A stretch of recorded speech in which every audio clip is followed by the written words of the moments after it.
Hello guys, it's Happy Reading. Today I am going to read you the book titled Ivy+Bean Take Care of the Babysitter by Andy Burroughs, illustrated by Sophie Blackall. Too good to be true. Thwack! Bean was grating corn. She put a few pieces of Indian corn on the sidewalk and then smacked a rock down on top of them. Thwack! It hardly dented them, but that was okay. That was part of fun. You had to pound for a long time. Thwack! What are you doing? It was her sister Nancy, standing on the porch. Grating corn! Thwack! Bean looked at her corn. It was dented now. You can do some too if you want. I got lots of corn.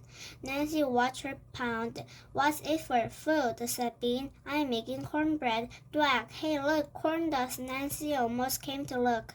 She even took a step down the stairs. But then she got Prissy looked on her face and said, like Mom going to let you eat stuff that being on the sidewalk? Dream on. Bean could have thrown the rock at her, but she knew better than that.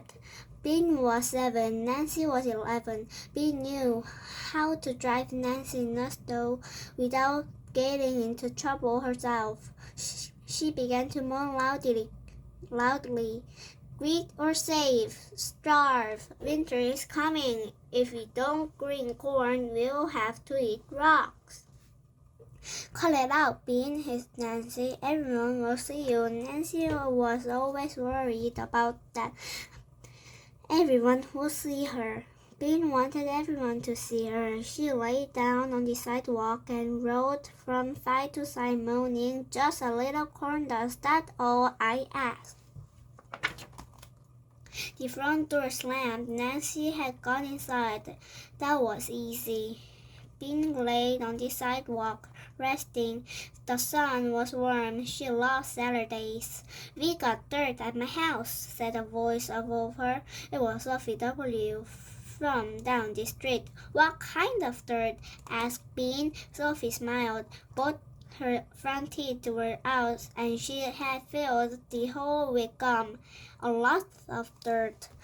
That sounds interesting. Bean jumped up and grabbed her bag of corn. Together, she and Sophie hurried around the pancake court. Usually, Sophie W's house looked a lot like all the other houses on Pancake Court, but today it looked different. Today, there was an enormous mound of dirt in the front yard, a monster mound. It was as high as the front porch, maybe even higher. It spread across most of the lawn, all the way to the path. The dirt was dark brown. The kind of dirt that smells good, and it's already halfway to mud.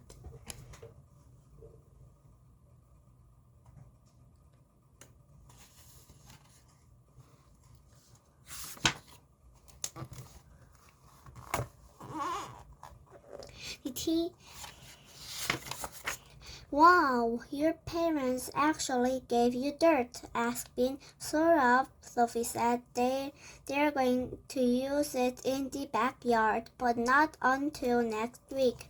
We can play on it, asked Bean. It was too good to be true. It's okay with your mom? Sophie W. looked at her front door and giggled. My mom's not home. There's a babysitter in there. Bean stared at the mud. They wouldn't put it out in the front yard if they didn't want people to see it, she thought. Shouldn't we ask the babysitter? She said. Just at that moment, a teenage girl stuck her head out the front door. She was the babysitter. Oh, she said to Sophie. There you are. Is it okay if we play with this dirt? asked Bean politely.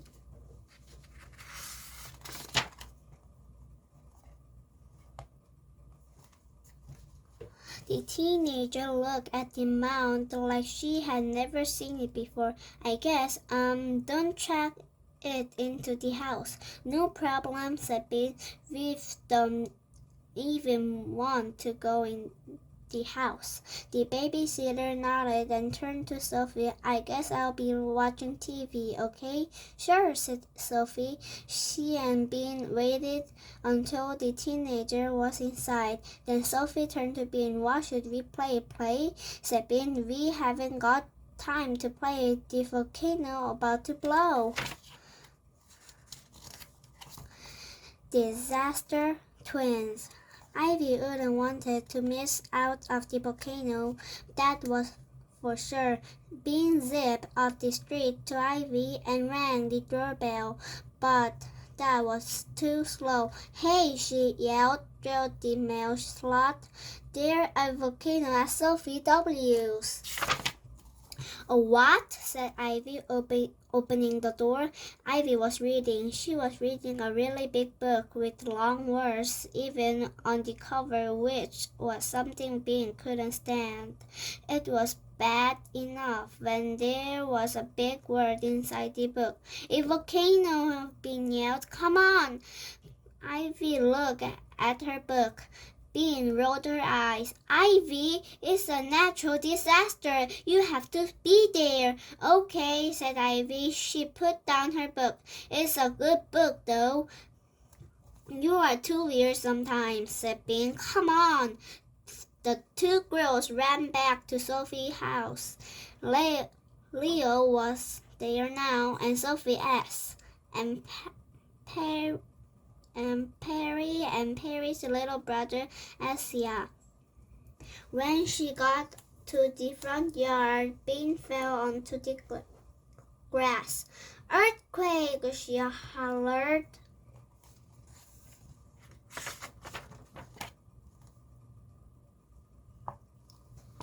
Volcanoes made the earth shake too. Volcanoes and earthquakes were like disaster twins. Ivy grabbed a bush and shook it back and forth to show that the earth was quitting. Sophie W. and Perry pretended they were being crushed by falling building. Leo pretended his car blew up, which was a little strange, but he said it happened all the time during earthquakes. Smoke! Screeched Bean, pretending to be terrified. She pointed to the dirt mountain. She's going to blow. They all stopped what they were doing and looked at the mound of dirt. It would be better if we had real smoke, said Sophia. It will be better if we had real lava, said Bean. Ivy glanced around the yard looking for lava. There was any, but she did see a hose lying on the lawn. She picked it up. That's good, said Bean. Lava flows just like water. Yep, said Ivy, but how are we going to get it to come out the top of the dirt? They all thought about that for a minute. I know, said Perry, her eyes shining. Let's stick him inside. She pointed the idea. We dig a hole at the top, and then we bury him with the hose. Isaiah looked worried. If we bury him, said Bean, he won't be able to breathe. Isaiah nodded. We'll just dig a hole, said Leo. We won't bury him. It'll be like a sacrifice to the gods, said Ivy in a dreamy voice. I'm going home, said Isaiah. He ran. Perry caught him. She promised to give him her stuffed seal plus 3 glow-in-the-dark stickers. Also a lollipop the next time she got 2. That was a lot. Just for being the lava. Isaiah said okay. It took quite a while to build a volcano. At first, they tried climbing to the top of the mound to dig this crater. A lot of dirt slid from the mound, and so did Ivy and Sophie S. In the end, they decided to smash down the dirt in the back of the mound to make steps and then dig an Isaiah-sized crater near the top. It would only look like a volcano from the front, but who cared? Finally, everything was perfect.